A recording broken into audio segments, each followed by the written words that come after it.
Bonjour et bienvenue.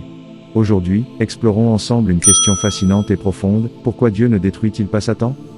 C'est une interrogation qui a traversé les âges et qui nous pousse à réfléchir sur la présence du mal dans le monde. Pourquoi Dieu, qui est tout-puissant et plein d'amour, permet-il que le mal persiste? Pourquoi Satan existe-t-il encore, malgré tout le mal qu'il a causé? Cette question n'est pas nouvelle. Depuis toujours, l'humanité cherche à comprendre la bataille entre le bien et le mal, une réalité que nous affrontons au quotidien. Aujourd'hui, je vous invite à explorer cette question complexe et à réfléchir à ce que cela signifie pour notre foi. Commençons par une idée clé, la notion de libre arbitre. Selon les enseignements de la foi chrétienne, Dieu nous a créés avec la capacité de choisir entre le bien et le mal. Mais pourquoi? Parce que l'amour véritable ne peut être imposé. Pour que notre relation avec Dieu soit sincère, nous devons avoir la liberté de l'aimer ou de le rejeter. Cela signifie que le mal est une option dans ce monde.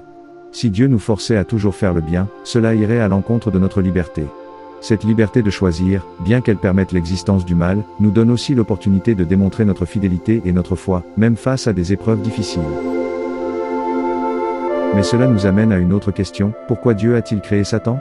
Selon la Bible, Satan a été créé comme un ange puissant, mais il a choisi de se rebeller contre Dieu. Ce choix reflète encore une fois l'importance du libre arbitre, même parmi les anges. Mais alors, pourquoi Dieu permet-il que Satan continue d'exister? Une des réponses possibles est que Satan joue un rôle dans le plan divin.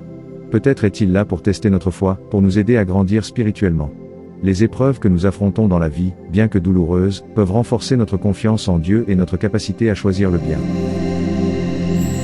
Un autre point important à considérer est que le plan de Dieu dépasse notre compréhension humaine. Parfois, la persistance du mal dans le monde peut sembler incompréhensible, mais elle fait partie d'un dessein divin plus grand. Dans la lutte contre le mal, nous apprenons à grandir, à développer notre foi et à nous rapprocher de Dieu. La Bible nous enseigne également que le mal n'aura pas le dernier mot. Le plan divin prévoit un temps où Satan et le mal seront définitivement vaincus. Cette victoire finale renforcera notre foi en l'amour et en la puissance de Dieu. Alors, que pouvons-nous apprendre de tout cela? La présence du mal dans le monde ne diminue pas l'amour de Dieu, mais elle reflète plutôt sa volonté de nous donner l'opportunité de choisir librement le bien. Chaque épreuve, chaque difficulté que nous rencontrons est une chance de renforcer notre foi et de montrer notre engagement envers Dieu. Lorsque nous comprenons cela, nous pouvons voir nos luttes sous un nouvel angle.